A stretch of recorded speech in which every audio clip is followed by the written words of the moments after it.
Gente, bora falar de um assunto importante? A comunicação tem muitos desafios, mas a gente pode superar vários deles por meio da educação. E é por isso que hoje o Papo com Elias conta com uma apoiadora que investe firme no aprendizado que faz toda a diferença. É a UNA. São mais de 60 anos transformando vidas. E ela conta com mais de 400 laboratórios modernos, além de uma infraestrutura de ponta preparada para influenciar carreiras. Com o vestibular simplificado ou com a sua nota do Enem, você dá o primeiro passo para o seu futuro e estuda em uma das melhores instituições de ensino do Brasil, que tem metodologia que alia teoria, prática e parcerias com empresas reais, que te preparam para o mercado de trabalho. É a escolha ideal para quem sonha alto. Investir na sua educação é fazer parte da UNA. Não perde tempo não. Acesse una.br e saiba muito mais.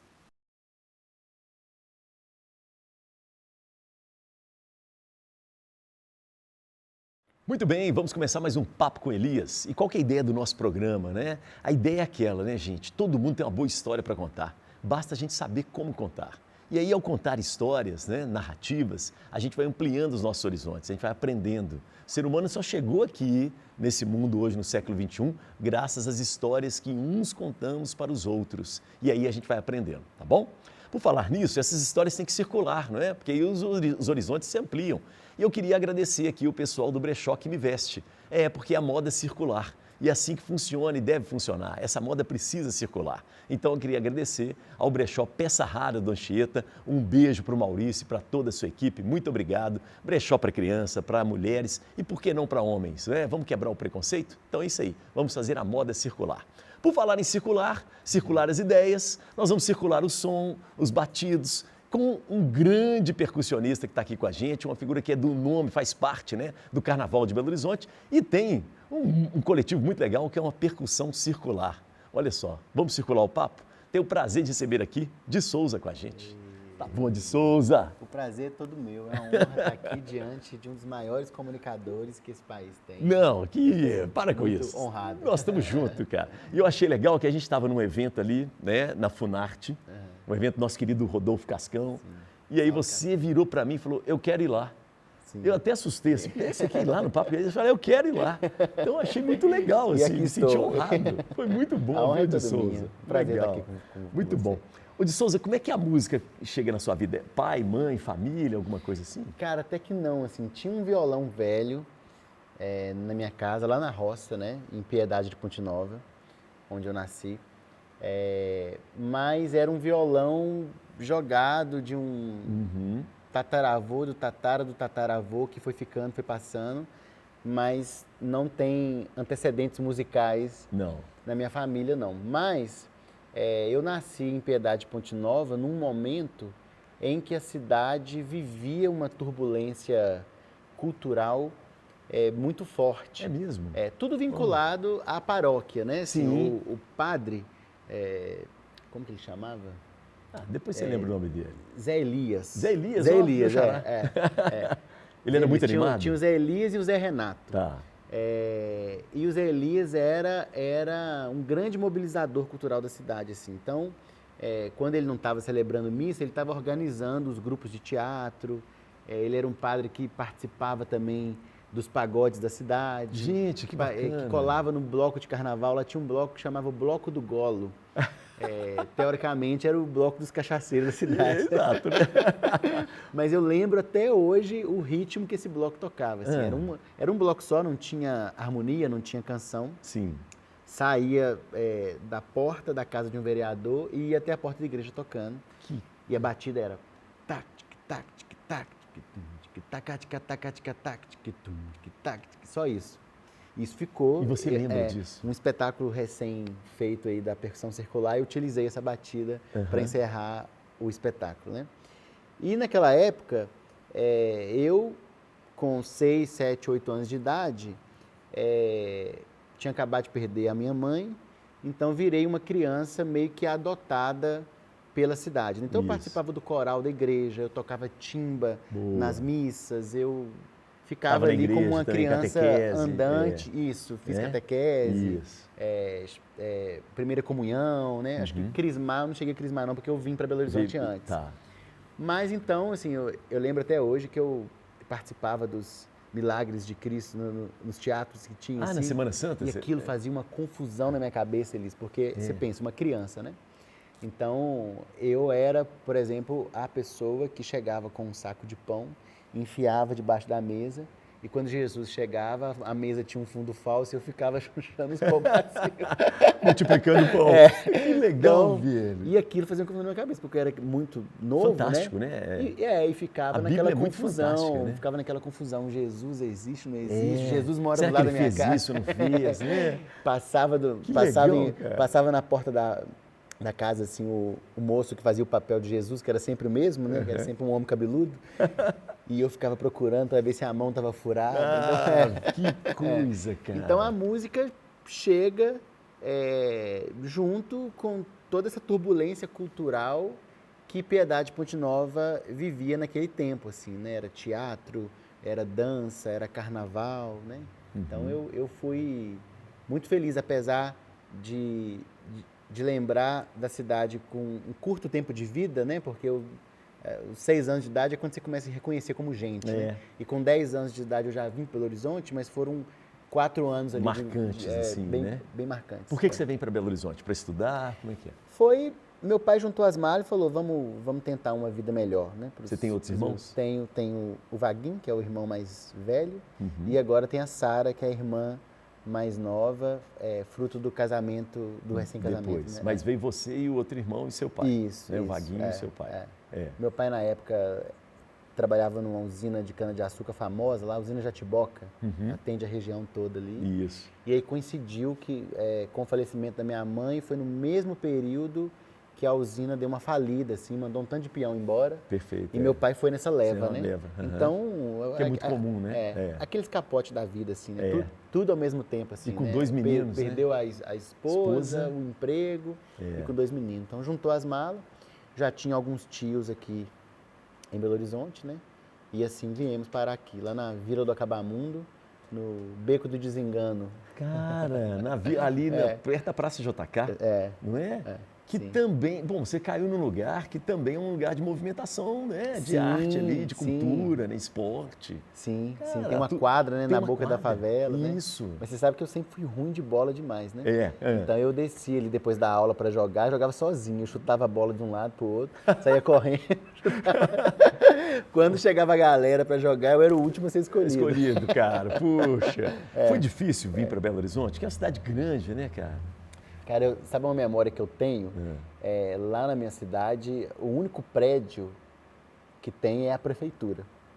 Então eu lembro que quando a gente estava chegando em Belo Horizonte, ali pela Nossa Senhora do Carmo, descendo, aquele tanto de prédio, e aí olhando assim, eu lembro até hoje de eu pensar assim, nossa, aqui em Belo Horizonte tem muita prefeitura.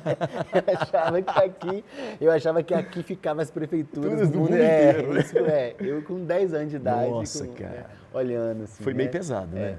Então, assim, eu vivi essa coisa do choque cultural de vir da roça para morar na favela, que é uma história muito comum, né? Que, né?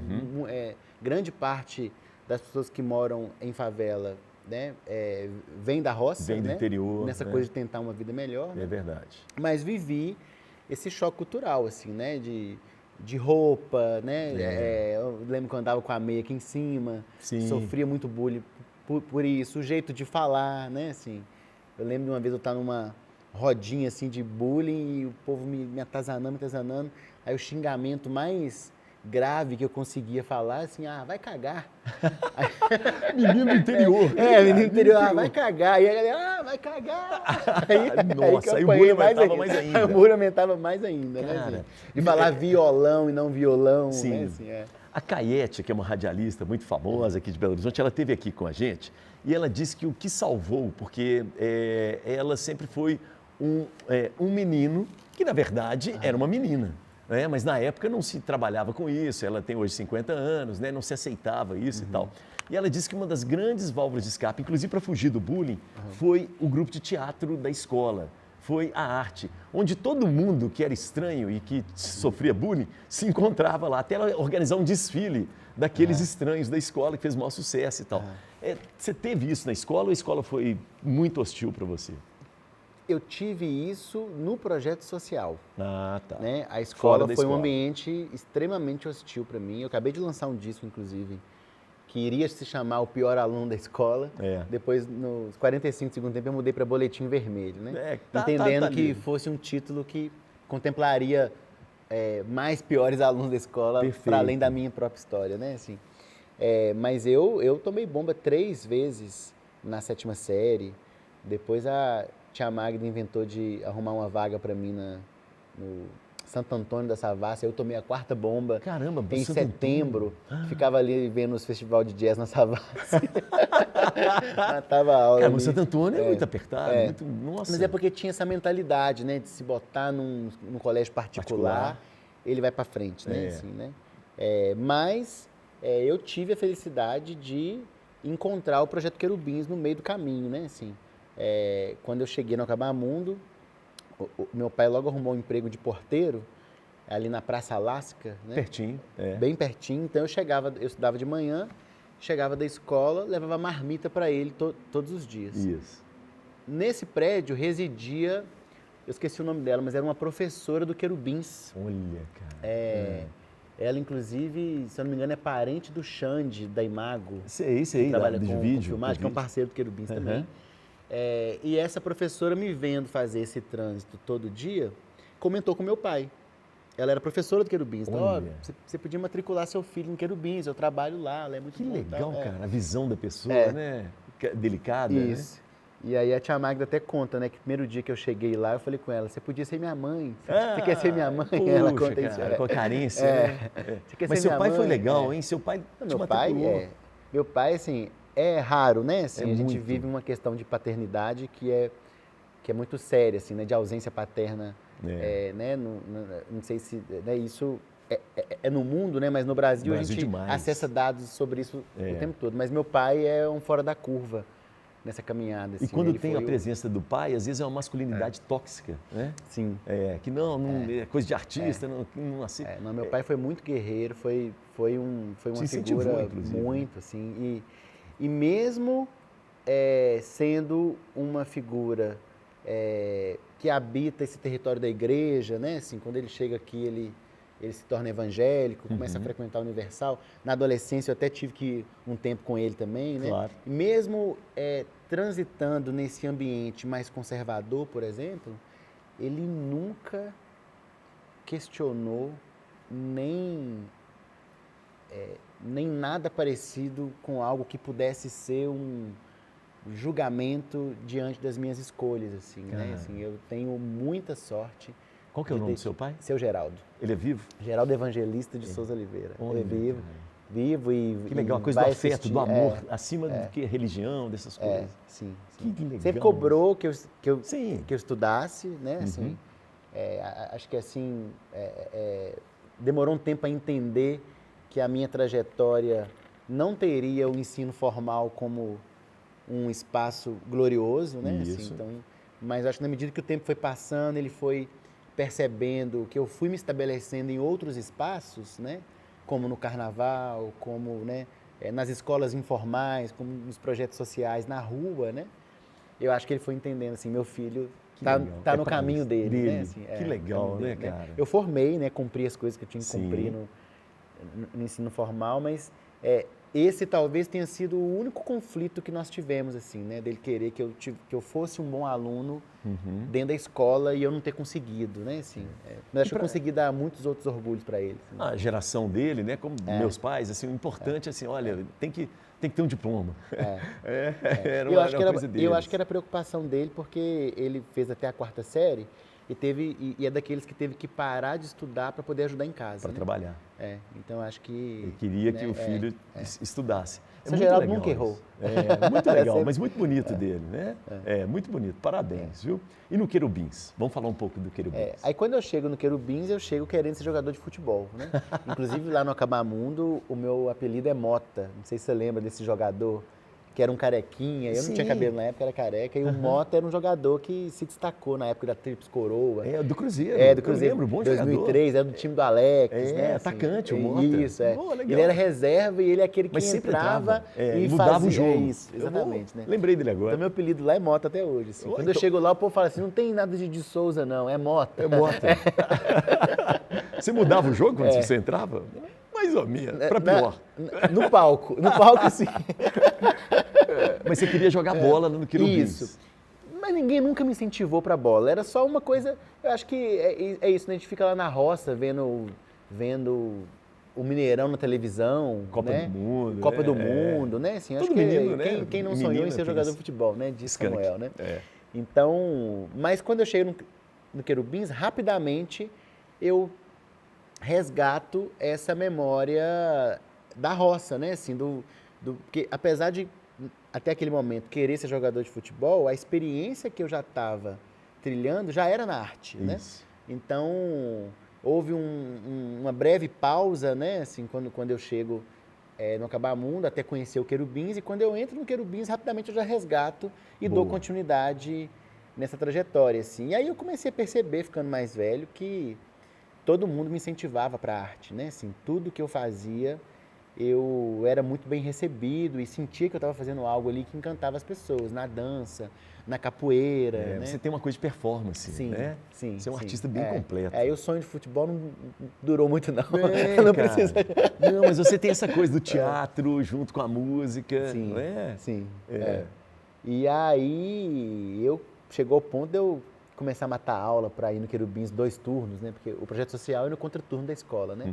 Mas eu gostava tanto que às vezes eu matava a aula e ficava ali escondido no matagal que tem ali em cima do Querubins, olhando. Assim, as aulas, até os professores perceber, né, o meu entusiasmo pela coisa. E aí, com 16 anos, já adolescente, eu começo a fazer um processo de monitoria, que foi o rascunho da coisa de virar professor. Né? Isso que você faz hoje, né? Isso, Então, ano que vem eu faço 20 anos, né? Se for contar a partir disso, né? Vou fazer 36. Vai fazer 20 anos que eu dou aula de música e percussão. Cara, você voltou para a escola. De alguma forma, o seu Geraldo tinha razão. Tem razão. Porque você está dentro das escolas hoje, não é? Sim. Escolas municipais, públicas, ou particulares, como é que é? Eu transitei bastante, né? Dando oficinas diversas, né? Em projetos, inclusive com o próprio Cascão, né? Nos cordéis do Cafundó, né? Já passei por escola integrada, tive uma passagem pelo Balão Vermelho, que é uma escola muito especial ali no Mangabeiras, né? O Corpo Cidadão e o Querubins, que são os 2 projetos sociais que eu venho como aluno, mas me torno professor nos 2. Também teve durante um tempo algumas parcerias, né, com outras escolas, mas onde eu finco mesmo a minha metodologia e onde eu me realizo assim, né, como educador é na percussão circular, que, né, a partir de 2013, que é quando eu começo a desenvolver esse trabalho. No ano passado, a gente fez um grande espetáculo no Palácio das Artes, de comemoração de 10 anos. Né? A gente já estava no 12º ano, mas aquelas coisas de projeto. Né? E teve a pandemia. A pandemia a gente parou ano, ali, a prova no outro e tal, né? E a percussão circular hoje se tornou uma referência, né, para o ensino de percussão, para o ensino de musicalização. Nós estamos lá esse ano com 600 participantes matriculados por ano, fazendo aula por semana lá, né? E turmas diversas, e vagas afirmativas. Sabe o que eu acho legal? A presença feminina em massa, não é? Porque o carnaval de rua também. né? Mas na percussão circular, assim, né? Eu vejo essa presença, porque até um certo tempo atrás, isso não tem muito tempo, as mulheres não eram percussionistas. Que eu me lembro, o Tizumba começou um pouco com isso, mas era muito estranho ainda. Hoje, cara, você sabe que isso natural. É uma coisa muito de Belo Horizonte. É. Quando eu rodei assim para outros lugares, por exemplo, eu fui recentemente em Salvador, achei muito poucas mulheres nas baterias, assim, uma coisa mais masculina, assim. Belo Horizonte tem isso mais forte. Tem uma demanda? Você sente isso? As meninas na escola, por exemplo? Não, na escola 75% é público feminino. Assim. É mesmo, na percussão circular. Eu acho que é fruto desses movimentos todos, né, de empoderamento, né, assim, né? Lá, eu falei do público das alunas, né, mas grande parte da minha equipe também é composta por eu vi na mulheres, apresentação. as principais professoras, né? A Yami, que é sobrinha do Sérgio Pererê, a Dani Ponce, que também vem dessa formação de carnaval, né? Que rege hoje o Pisa na Fulô, foi regente do Garotas Solteiras também, né? Tá comigo lá e Isso é muito legal. arrasam demais. O Carnaval de Belo Horizonte é feminino ou feminista? Que você poderia dizer assim? Acho que os dois. É. E que bom, né? Porque eu acho que Belo Horizonte, apesar de ter o histórico de ser uma cidade bastante conservadora, de ter um público conservador, de ter esse estereótipo, é uma cidade de onde também brota coisas muito revolucionárias, né? Se você pensar até de como que o nosso carnaval de rua, né, esse recorte, né, conseguiu renascer pautado numa reivindicação, né, muito pertinente e consegue hoje, apesar de ter crescido muito, preservar ainda assim essa raiz de diversas formas, né, nos blocos que seguem resistindo no chão, né, nas pautas que consegue propor, né, em todo o saculejo que essa articulação do carnaval consegue promover na cidade como um todo, no barulho que o carnaval faz, eu acho que isso é a prova do quão Belo Horizonte é revolucionária, né? Assim, Ô, de Souza, foi bom você falar disso, que eu queria entrar nisso em algum momento. O Carnaval de Belo Horizonte cresceu muito, né? Inclusive move a economia toda da cidade. A prefeitura teve que entrar, no primeiro momento, né, não estava presente, mas depois acabou entrando. Você não tem receio de que esse carnaval mais, digamos assim, solto e até com reivindicações, manifestações políticas, ele acabe, não? Ele esteja acabando? Você não tem medo disso, não, hein, de Souza? Eu acho que o carnaval é a única coisa na vida que não acaba. Sim. Né? Ele está sempre se refazendo, está sempre se reciclando, né? Tá sempre... Porque eu acho que a vontade de brilhar, a vontade de ocupar, de existir, é algo que move todo mundo, né? E encontra muito abrigo no carnaval, que é a maior reunião que se pode fazer de pessoas, né? Assim, o que eu acho é que ele vai se transformando, existe um dilema aí, né, entre a estruturação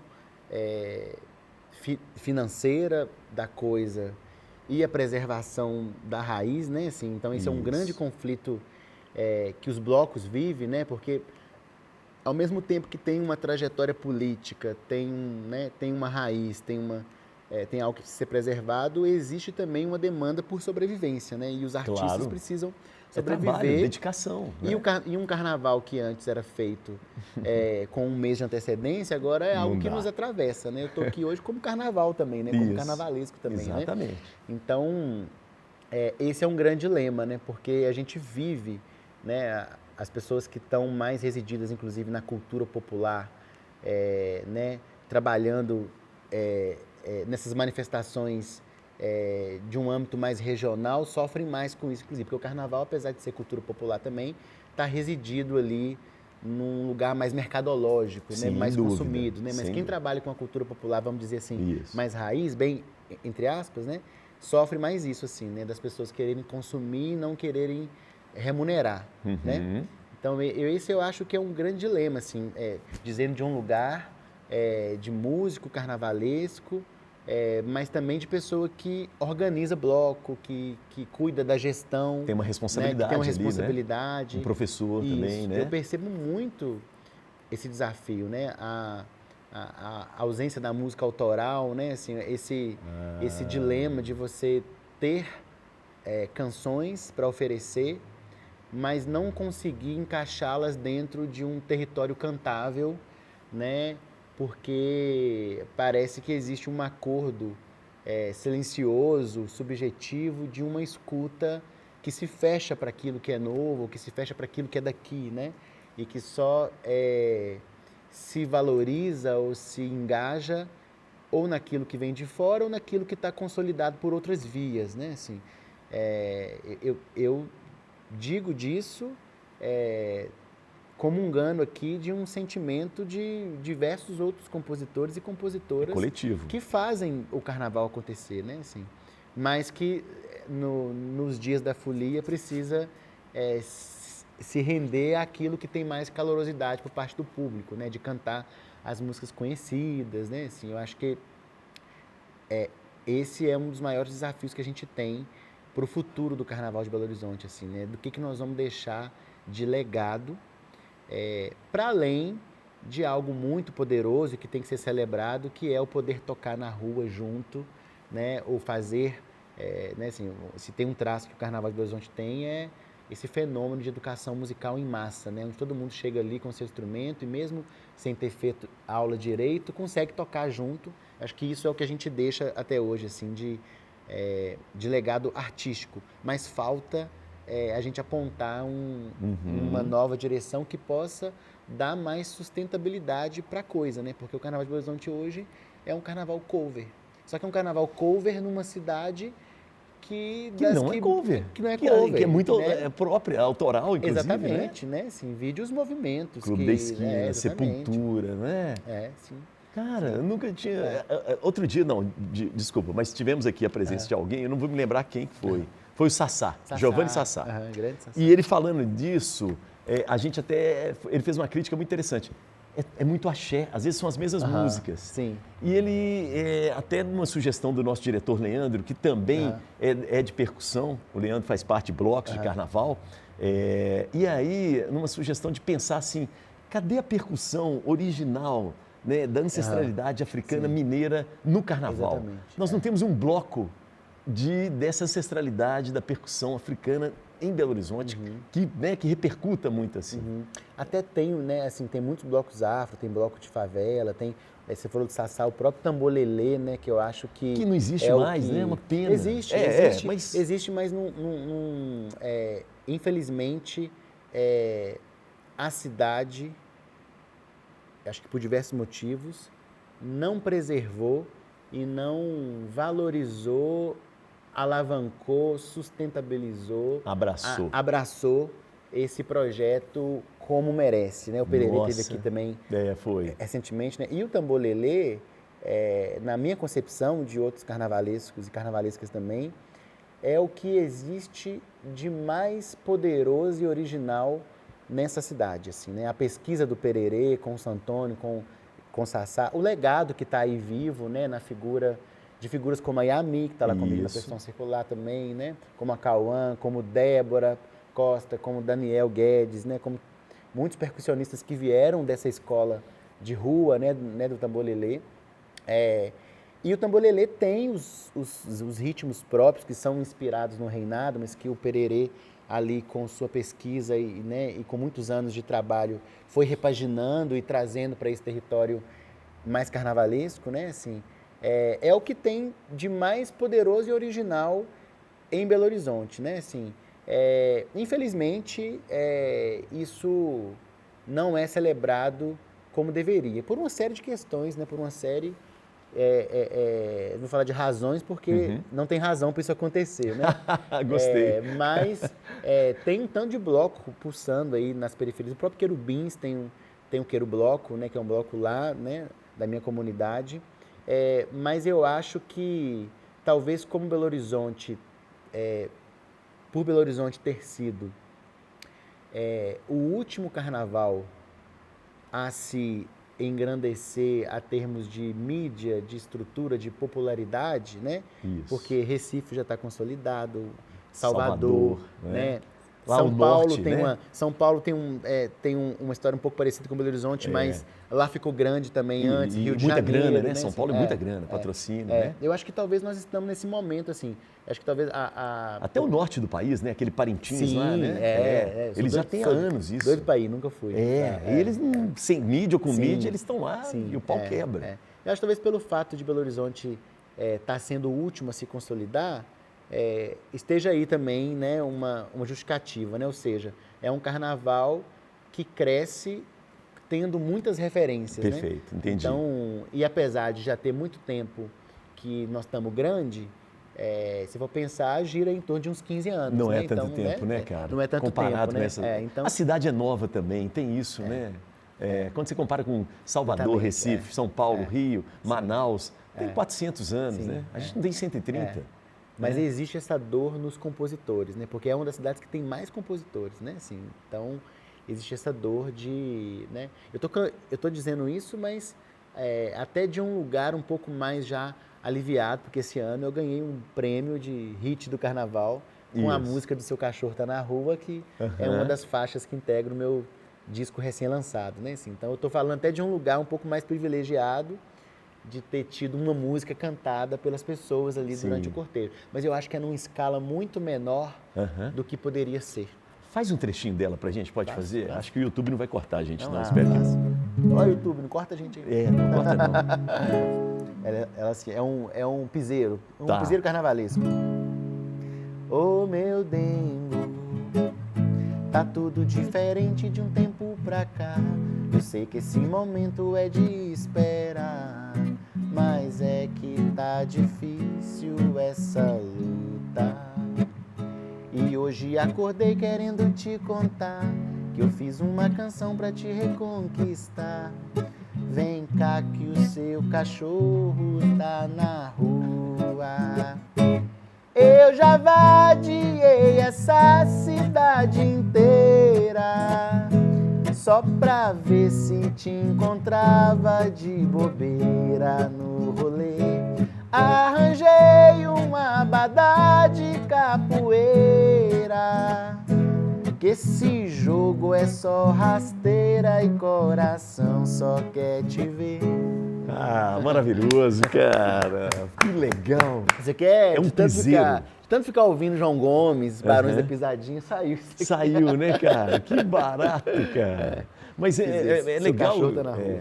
Mas, assim, apesar de você ter essa música, você está pensando em termos coletivos, né? Sim. Da cidade como um todo. Sim, né? sim. Inclusive nas percussividades, né? Porque eu acho que é de onde brota a identidade de qualquer carnaval, né? Assim, existe a composição, existe as figuras, os artistas, os cantores, as canções, mas a raiz de qualquer identidade carnavalesca mora no fundamento do ritmo, né? Que é a percussão, né? Assim, então, quando você pensa nos gêneros musicais, né? Assim, vamos pensar num frevo, né? A base está ali na percussão, você compõe, os compositores, né? Os compositores de Salvador começam a compor para carnaval quando tomam contato com as percussividades, os blocos afros, né? Inclusive com o frevo, né?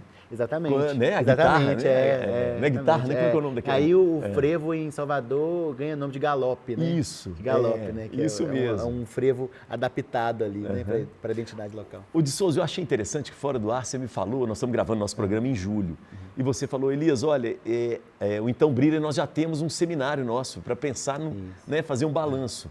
Então, olha só, o carnaval foi em março, né, agora, né? E em julho já está se reunindo. O que é esse seminário? Conta pra gente um pouco desses bastidores aí. O seminário do Então Brilha se chama Farol.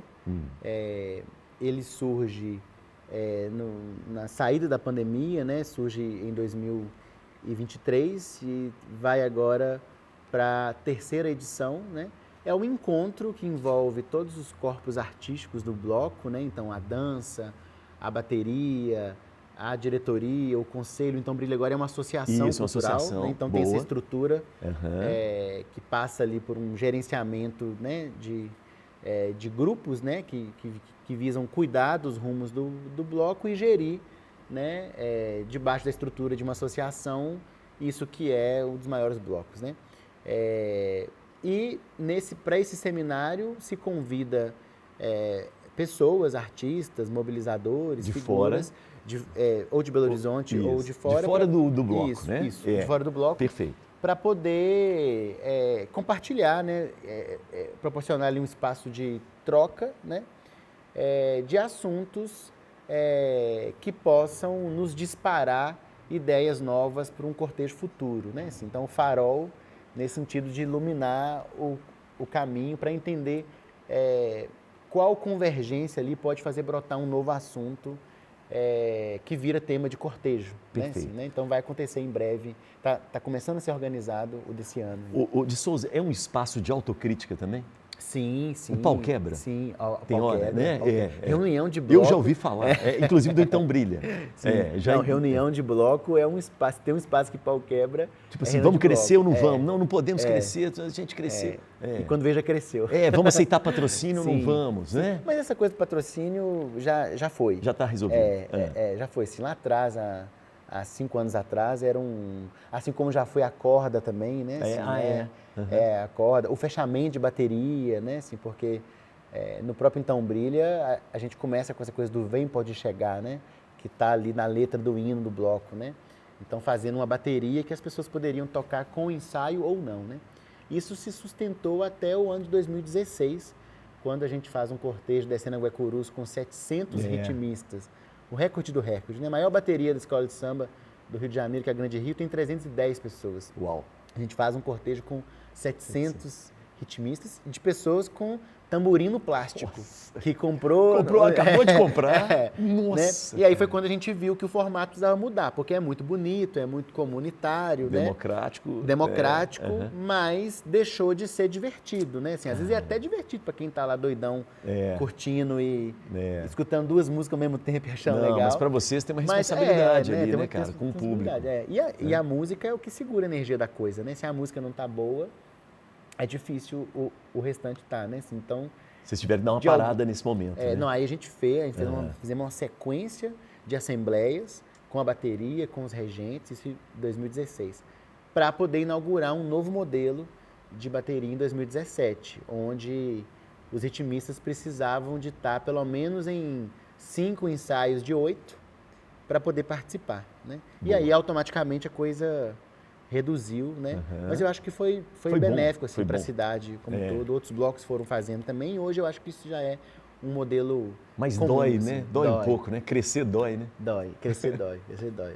E muita gente não entende, né? Assim, e aí dói, e você ir na frente dói mais ainda, porque quem vai na frente puxando, e eu vai acho ser que criticado, na né? história do Carnaval de Rua de Belo Horizonte, o Então Brilha ocupou historicamente esse lugar de protagonizar algumas decisões, né? Por ser o bloco que viveu primeiro algumas coisas, né? Da Praça da Estação ali, né? Mas também, assim, praia. como um bloco que se popularizou muito rápido, Foi. Então as decisões teve que ser tomadas mais rápidas ali, né? Porque foi o primeiro bloco a sair com 700 pessoas. Então o primeiro bloco ia ter que fechar a bateria, né? Perfeito. Só que os outros que estão vindo atrás falam assim, eles não precisavam fazer isso não, eles estão fazendo isso porque eles se venderam, né? Aí dá conta no relógio 2 meses para esse mesmo bloco fechar também. Perfeito. Porque é isso, né? Vai abrindo caminho, né? Então, eu acho que o Então Brilha, historicamente, sem querer colocar no lugar de melhor ou pior, mas foi um farol, né, na história do Carnaval, assim, e de uma forma muito bonita, né? Porque o Brilha conseguiu crescer, né? Sem esquecer as raízes, né? Aceitando os novos desafios, os novos horizontes, mas se mantendo ali como um bloco politizado, como um bloco que está ao lado dos outros que fizeram outras escolhas por não crescer, por exemplo, mas que o Brilha, enquanto um bloco grande, na sua responsabilidade, visa também por batalhar, por garantir o direito dos outros também, que às vezes não querem se cadastrar, que às vezes não querem estar ali dentro do jogo todo, né? Assim, que é preciso, né? Das estruturas, né? Assim, então, entendi, ele meio que abraça e tem uma asa ali de tomar conta dos menores, assim, né? O Brilha é um bloco muito bonito, né? Assim, se tem uma coisa que vai ficar para o livro da história dessa cidade, é o Então Brilha, e eu me sinto muito honrado, assim, de ter sido convidado pelo Jazão, né? Que é um dos fundadores, e de hoje, 15 anos depois, né? O bloco fez 15 anos no cortejo desse ano, de olhar para trás e saber que eu construí grande parte, né, da trajetória desse episódio importante na história de Belo Horizonte, né? E é o bloco que abre ali, né, o Carnaval no sábado, e ele nasce no nascer do sol, né? Então tem isso, né? Sim. Ele tem essa coisa. Tem essa poesia, né? Tem essa poesia a gente sai junto com o primeiro raio de sol. Muito bonito isso, né? Hoje, já deve ter bloco saindo hoje, né? Então, o Jazão até falou esse ano. Mas né? é significativo, né? É significativo, sim, tem esse marco. Tem um né? ritual ali, né, do Isso, carnaval esse do marco Belo que a gente Horizonte. passa, Perfeito. né? Tem esse marco do horário oficial, né? É o como primeiro cada dia bloco oficial. tem, né? Mas, Então, hoje em dia, brilha. mas hoje em dia já tem. Já, Eu mesmo faço também o Abre de Sésamo, que é um bloco que homenageia o Raul Seixas, que sai na sexta-feira do pré, né? Então sai quase que 2 semanas antes, né? Do Então Brilha, né? Ótimo. Então vamos falar. O tradicional Chama o Síndico Chama o também, Síndico, que é imenso, anterior, que sai na né? quarta-feira, né? Isso. Tem um muito divertido que o pessoal fez, que é o Queima Largada. Ah, é? Então esse é um bloco que sai propositalmente como 1º de janeiro ali, né? Então se vai começar a ter bloco no dia 20 de janeiro, ele sai no dia 10. É isso, para provocar mesmo. O Pena, né, que às vezes não falava onde ia sair, né? Muito legal. Sim. Cada um tem uma característica. Cada um tem aí. característica. É um carnaval muito diverso, né, Elisa? Grande e diverso, né? Com uma quantidade absurda de blocos, né? Assim, se eu não me engano, o último cadastro passou de 500 ou 600 blocos. Mas é um carnaval de dia. Tem essa Sim. coisa interessante, né? Sim. E com horário também, né? É. Eu fico impressionado, assim. O horário é cumprido mesmo por vocês, né? Geralmente no cadastro se coloca um limite de 6 horas, né? Sim. Eu acho que isso faz parte de um jogo ali de trânsito, né? Também de quem tá, né? De quem cumpre ali o papel do serviço público, Claro. né? De organizar e de gerir. Não, a turma da para que um CLU, bloco não um cavale com o outro, né? Sim. A SLU é muito legal, rapidamente eles limpam tudo, né? Sim. É muito bom. E eu me lembro que teve uma vez, a Aline Calixto me contou, que a coisa foi crescendo tanto que o mesmo trieletro do Então Brilha era o que ele ia usar. E aí não dava tempo de chegar no horário. Sim. Aí ela meio que falou, nossa, nós temos que nos organizar. cara. Sim, mas isso tem a ver também com a escassez desse serviço na cidade. Porque, infelizmente, Belo Horizonte não tem até hoje um trio elétrico. Vem de onde esse trio elétrico? Vem de tudo Ainda é quanto da é Bahia? lugar, menos daqui. Que isso, cara? Até do interior a gente importa? Sim, tem. Gente. Acho que até em Contagem deve ter trio elétrico e Belo Horizonte não. Assim, em 2015, se eu não me engano, ou 2016, nós fizemos o primeiro Sonoriza, né? Juntou o Então Brilha, na época junto com Baianas Ousadas, o Pena de Pavão estava presente também, Juventude Bronzeada, e nós fizemos uma festa, que foi uma grande festa, né? Teve várias edições, inclusive na Serraria Souza Pinto, e essa festa visava arrecadar dinheiro para que os blocos pudessem financiar, Me lembro. né, suas sonorizações. Isso. Naquele momento existia ali uma ideia de poder comprar um trio. Acabou que não foi para frente, né? E aí hoje a alocação de um trio elétrico é absurdamente mais caro do que naquela época. Então hoje é mais difícil ainda, né? Mas a gente vive, essa é uma questão, assim, porque... Não dá para dividir um trio mais, né? É difícil. né? E é muito caro, Elias. É muito caro. Tem até vergonha de falar valor de trio elétrico. Não, mas por favor. É muito caro. Um trio elétrico para fazer um cortejo, por exemplo, de um bloco como Então Brilha, é quase 50 mil reais. 50 mil reais? Quase 50 mil reais. Que loucura, cara. E, então, assim, e a prefeitura apoia nesse ponto? A prefeitura tem o edital, né, Isso. de incentivo aos blocos, né, que esse ano até expandiu o recurso para alcançar mais blocos, né, mas ainda assim é um valor muito limitado porque é para a dividido, quantidade né? de blocos que a cidade tem, né, assim, então não consegue contemplar a totalidade, apesar de ter expandido o recurso esse ano, né, e isso eu considero que seja um avanço, tem que ser dito, mas é muito pouco, né? Porque o bloco da categoria, é dividido por categorias, né? Tem categoria A, B e C. Um bloco da categoria A, se eu não me engano, leva um valor de 20 mil reais. Não né? dá nem para pagar metade do trio elétrico. É importante que outras marcas cheguem e possam estar envolvidas nesse fazimento do carnaval, sem tomar o protagonismo dos blocos, sem ditar para onde a coisa vai, porque os blocos quem faz, né? Assim, né? Vocês são muito firmes nisso, vocês não aceitam. Já se tentou isso algumas vezes. O tempo todo existe tentativa, o tempo todo tem tentativas de se tirar esse protagonismo, né? Mas eu acho que entrar com grana. Isso é um mérito do nosso carnaval, sabe? Assim, vocês são bem unidos nesse ponto. E quando, um bloco não fura o outro nesse sentido. E quando precisa, reúne, né? Assim, eu acho que os blocos hoje dialogam menos uns com os outros, porque tá todo mundo no corre, Claro. né? E é muito difícil cada um fazer o seu próprio bloco, já é muito difícil. Então, não dá nem tempo de conversar, não dá nem tempo nem de ir no cortejo do outro. Não dá. Né? Lá atrás eu lembro que a gente fazia um ensaio, e aí ia todo mundo depois do ensaio, no ensaio do outro bloco, todo mundo participava de todos os blocos, né? Assim, hoje em dia é um negócio muito difícil, porque dá muito mais trabalho que antes, é muito mais caro, o mundo está essa correria toda, então a gente fica sem tempo também de poder compartilhar ali, né, com os colegas, mas eu acho que tem uma coisa que é preservada, que é muito mérito assim, do nosso carnaval, porque eu acho que em outras capitais isso se perdeu um pouco, que é o sentimento de pertencimento e a raiz ali da coisa. Assim. Isso então, é muito legal, que é da sua geração. Quando precisa, os blocos brigam também. Isso. Acho que às vezes entre si, às vezes... normal. Mas tem uma coisa legal, que durante o ano todo vocês fazem festas, eventos, né? Sim. Tem isso, não tem? Sim, sim. Mobiliza muito com as baterias, né? Porque acaba que as baterias dos blocos, isso é engraçado essa relação, porque ela é composta geralmente por pessoas que não são da música, que não são musicistas profissionais em carreira, né? Isso. Mas que são pessoas que gostam de vivenciar essa experiência, né? Então, acaba que os batuqueiros ali são uma espécie de público também do bloco, né? Porque muitas baterias acompanham os shows da banda. Isso. Né? Assim, muitas baterias consistem no grupo que compõe ali as rodas dos seminários, né, dos festivais que os blocos fazem. Compra os produtos. Compra os Isso é uma coisa muito legal, né? Sim. O Então Brilha fez né? Tinha barraquinhas em eventos. A lojinha. A lojinha, né? A lojinha, Isso, eu conversei com a Renata Barbosa, ela falou isso. Que bacana. O tempo todo criando formas de sobreviver, claro. Né? Assim, e de sustentar, né?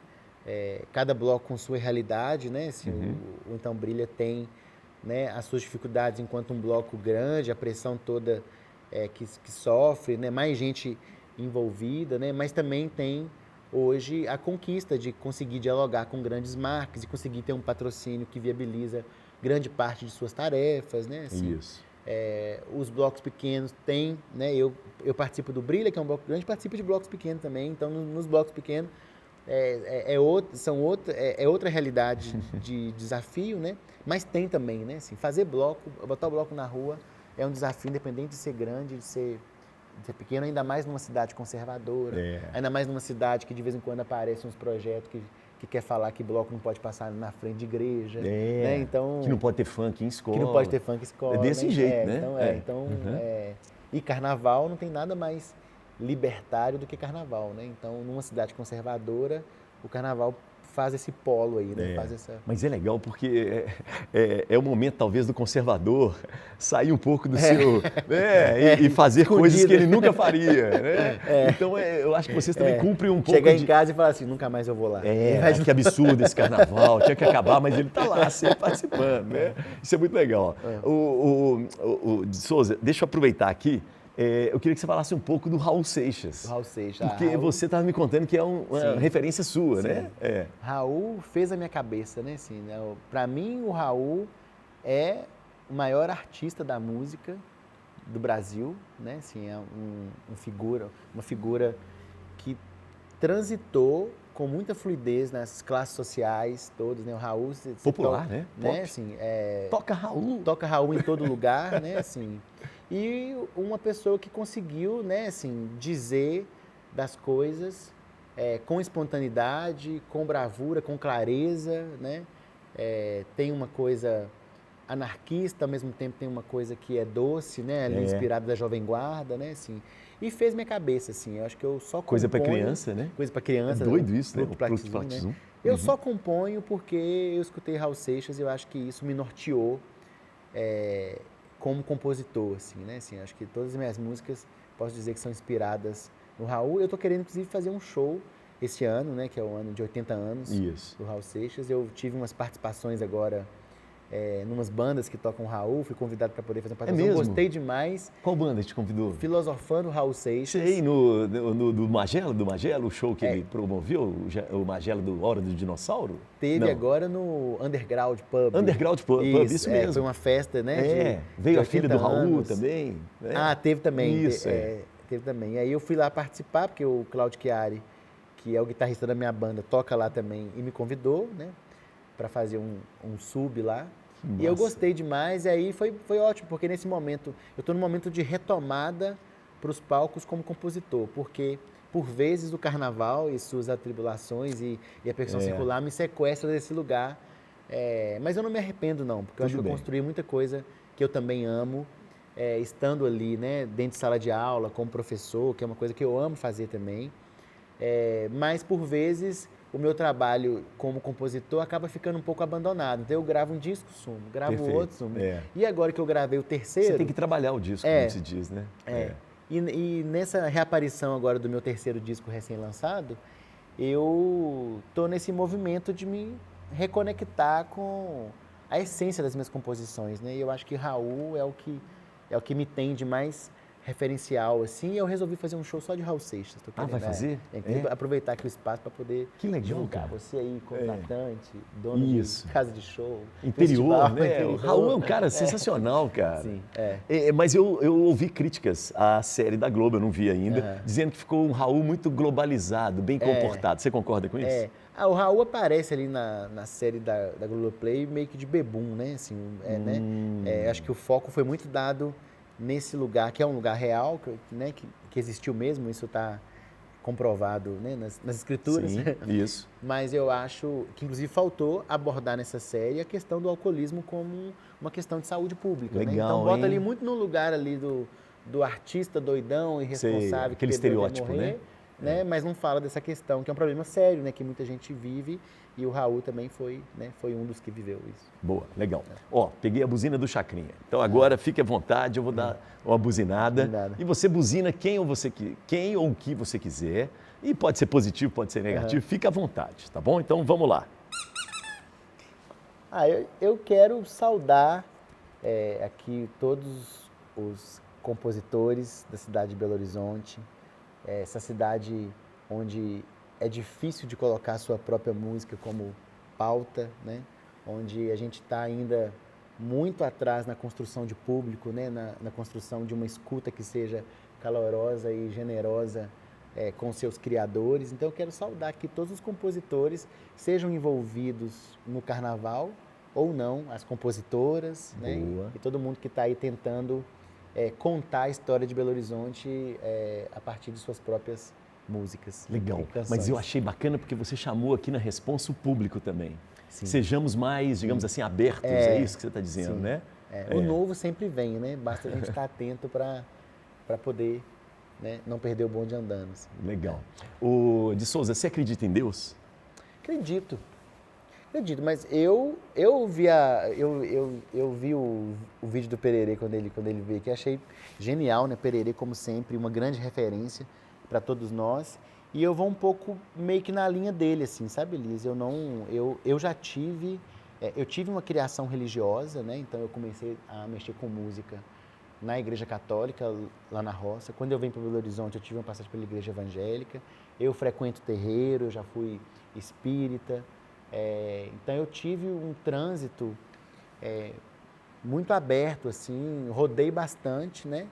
E tive a felicidade e o alívio de ter condição de desconstruir a ideia desse Deus cristão, né, que nos é imposto, assim, esse Deus da culpa, esse Deus da servidão, né, esse Deus monogâmico, né, esse Deus que você só pode me amar, não pode amar outro, né, assim, né? Então eu acho que a arte me salvou, dentre outras coisas, nesse lugar também, né, de poder ter uma concepção de Deus enquanto algo residido no lugar do mistério, né, no lugar da música, né, no lugar da criatividade, né, no lugar do prazer, né?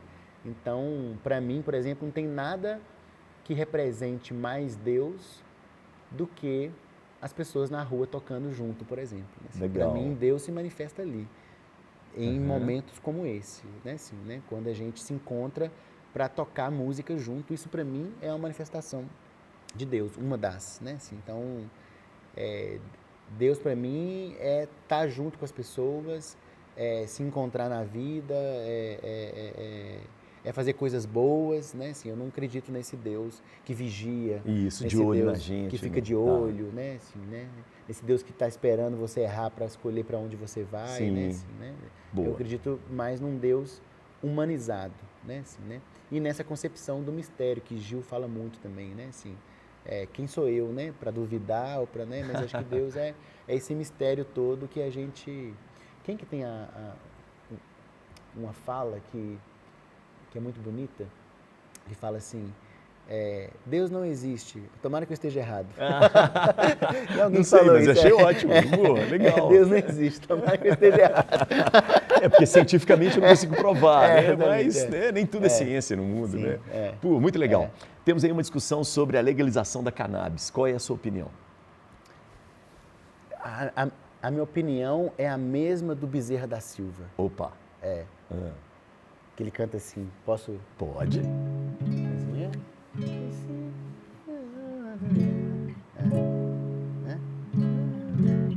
E se Deus criou a natureza e também as belezas dessa vida, então me diga, doutor, por que é que essa erva é proibida?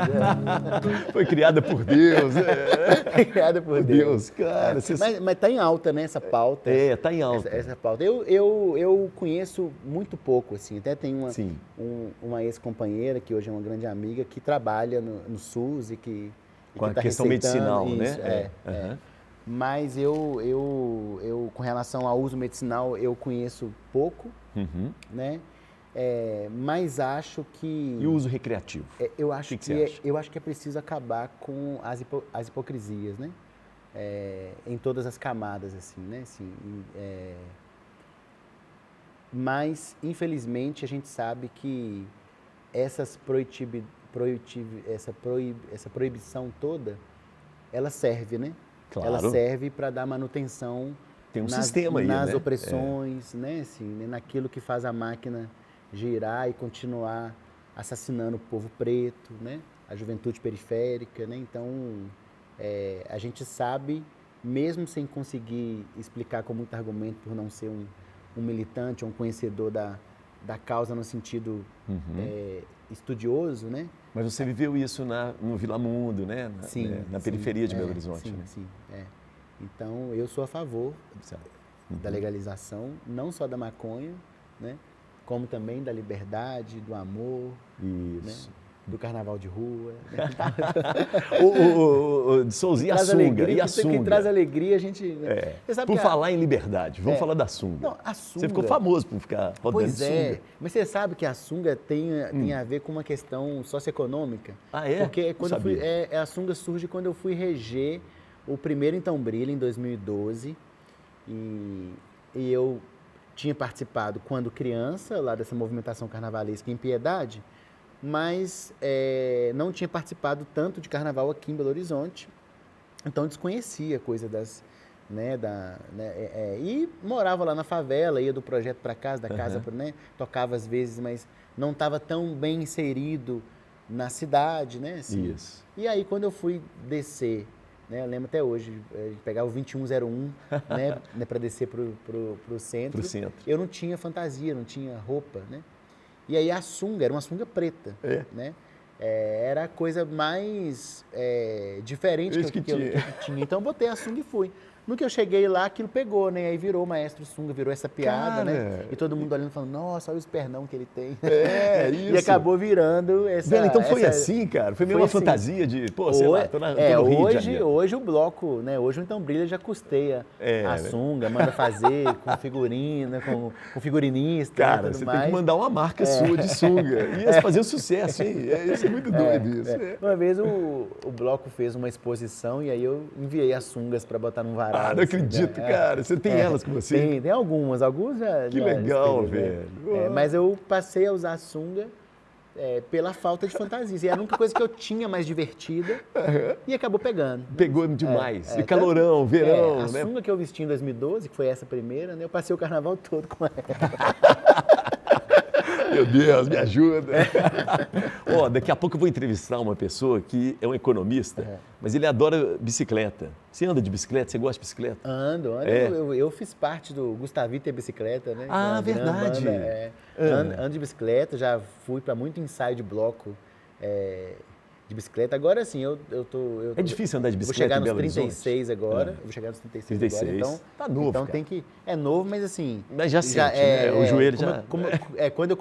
Como eu comecei cedo, É, então isso, já tem já ali. tem um desgaste natural. Então não dá para você sair aventurando tanto, né? Assim, Mas dá para andar de bicicleta em Belo Horizonte? Ou a cidade hostil? ainda é muito hostil. É, né? É muito hostil. Tem essa coisa, né, de motorista achar que só ele pode ali, né, ficar na pista, assim, né? Então, é perigoso. Então, eu acho que andar devagar, né, no cantinho, né? Eu sou medroso para andar no meio da pista, assim. Sei. Quando eu pego bicicleta, eu vou no cantinho porque A ciclovia da Afonso Pena, você acha que é uma boa? ali eu tenho medo por causa da descida? da descida. É medroso, olha aqui, cara, o super de Souza, de sunga e tudo. Mas você sabe que eu tenho medo de altura, apesar de subir no trio. Velho, caramba. Eu tenho medo de altura, isso é uma Então, coisa. você tem que tomar cuidado. Nossa, roda gigante. Você nossa. não rola. Hoje eu não vou mais não. Mas Já bicicleta a gente tem que aprender a andar também, né? Tem uma turma muito legal que são bikes, anjos do bike, o Bike Anjos, né? Que ensina você a andar de bicicleta. E ele vai com você, da sua casa até o trabalho, para a gente não entrar em fria, cara. Porque as pessoas não respeitam a gente. não, é acidente o tempo todo. Então você tem que ter a manha para poder não causar problemas. Sim. Legal demais. Bike Anjo. Isso. Ah, que massa. Outra coisa também que eu gosto muito de perguntar, e já chegando ao final do programa, a nossa sociedade está envelhecendo. O número de pessoas mais velhas, né, idosos, está aumentando. Você acha que a gente está preparado para pessoas idosas? Na nossa sociedade? Você sabe que eu acho que isso é uma pauta que está também crescendo, né? Assim, a preocupação, né? Lá na percussão circular a gente tem... Tem idosos, não tem? Muito, tem muito. Grande parte vamos dizer, da população da percussão circular se dá nessa faixa etária de 70 mais, 80, né? E é um público que está aí também vindo, reivindicando espaço, né, e um olhar ressignificador para a condição ali, né, assim. Teve um dia que eu estava dando aula, inclusive, para uma turma, até queria mandar um abraço para eles, a turma dos bichos, lá na percussão circular as turmas têm nome, né? Ah, é? A gente, para não chamar de quinta-feira, 18 horas, né, assim, e aí a gente estava lá, e aí nós precisávamos de mudar os horários, né? E aí eu fui falar assim com o pessoal, gente, acho que eu vou botar vocês 4 da tarde, porque a grande maioria aqui é aposentado, então vai ser um horário mais fácil para vocês poderem fazer, porque a galera que trabalha até 8 horas consegue fazer aula 8 horas, né? Assim, né? Pra quê? Nossa, eu quase fui expulso da minha própria escola. O pessoal falou assim, a gente é aposentar, mas a gente tem coisa para fazer, a gente faz muita coisa. Né? Então, eu fiquei com isso na cabeça, assim. Depois eu falei, olha só, tem que tomar cuidado. É diferente, né? A gente não percebe, né? Assim, não percebe, verdade. Eu tô vendo, assim, festival que está surgindo. Tem o Sabiá, né? Tem o Sabiá, né? Eu participei, inclusive, convidando o Pererê, né? Assim, né? Em 2019, né? Assim, então, eu acho que é uma pauta que tá crescendo também e a gente tem que se atentar para não... Legal. Né? Uma pessoa com 70 anos pode aprender a tocar percussão? Pode. Sem ter noção nenhuma. Às vezes é um sonho dela de infância. Deve, sim, né? Nunca é tarde, né? Assim, para poder se envolver com música, né? Assim, né? Eu acho que essas pessoas, inclusive, estão envolvidas no carnaval também. Muito. Né? Então, assim, tem... Vídeo circulador eu faço lá com Cascão, né? Que foi condecorado mestre da cultura popular com seus 70 anos, né? E muito me ensina. E ele tem uma trupe, né? Tem uma trupe que vai junto com ele, né? Assim, eu acho que o Bloco Circulador, inclusive, é esse encontro de gerações também, né? Tem a turma do Cascão, tem a turma do de Souza, todo mundo misturado ali junto, fazendo arte. Legal isso, hein? Isso é muito bacana. Bom, a gente está chegando ao final, queria te agradecer demais eu que e dizer assim, o que você tem de perspectiva da agora para frente? O que você sonha aí, da agora em diante? Eu acabei de lançar o meu 3º disco, eu estou muito afim de voltar para os palcos, como de Souza compositor também, que é uma parte de mim que eu gosto demais, e que por vezes abandono pelos afazeres carnavalescos, né? Estou querendo lançar esse show novo de Raul Seixas nesse ano comemorativo, né? E já estou compondo música nova para um próximo álbum, que ainda não tem nome, mas vai residir num lugar meio bloco de ninguém. Ah, é? Olha, que esse legal isso. é o meu projeto futuro, além de dar continuidade no trabalho da escola, que está cada vez mais crescendo. Nós fizemos agora uma expansão lá no nosso espaço para atender 2 turmas ao mesmo tempo. Estamos com 600 alunos, está com inscrição aberta nesse momento. E a percussão circular hoje também transita bastante na cidade, né? Tem um bloco de carnaval, que é o circulador, faço junto com o Cascão. Nós temos um projeto nas empresas também, né, para poder fazer um carnaval dentro do espaço corporativo, né? Isso, que às vezes é muito duro, né? Exatamente. Muito frio, né? Mas depois a gente chega nas empresas, o pessoal fala assim, graças a Deus você chega. Muito legal, parabéns, viu? E a gente tem também uma banda, né, que é a Orquestra da Percussão Circular, que está aí fazendo show, que de certo modo é uma banda que tenta trazer um pouco desse imaginário do carnaval de rua, né? Uma banda que é uma orquestra de percussão formada lá, que toca ritmos diversos, né? Assim, então, o de Souza está aí, vivo, alegre e forte. Boa. Para finalizar mesmo, a gente sabe que a arte é importante na formação de uma pessoa, da música, mas eu queria te fazer uma pergunta bem específica. Por que é importante para um ser humano, de qualquer idade, criança, idoso, adulto, aprender percussão? Percussão. A vida é feita de ritmos, né? E a matéria-prima da percussão é o ritmo. Quando alguém está andando num ritmo. O nosso coração é o primeiro tambor que existe. E é o tambor originário, né? Todo mundo é percussionista porque todo mundo tem um tambor que sustenta a própria vida, né? A pessoa só vive se ela tem um coração. E o coração é um tambor que, se parar de bater, a gente morre, né? Caramba, a gente devia escutar mais o nosso coração. A percussão está aqui, né? Sim. Que legal. No ritmo da andada, no ritmo da pressa, no ritmo da dormida, né? Então, aprender percussão é importante para que o nosso ritmo na vida seja bonito, seja gostoso, seja favorável com a nossa existência. Que legal. Até um autoconhecimento, né? Você está falando aí. Muito bom. Obrigado, querido. Eu que agradeço. Muito bom. Você está nas redes sociais, né? Estou nas redes sociais, @desouza.câmbio no Instagram, de Souza no YouTube. E aí, a gente se encontra na rua também. Muito bom. Obrigado. Parabéns. Tá? Querido. Muito legal. Obrigado.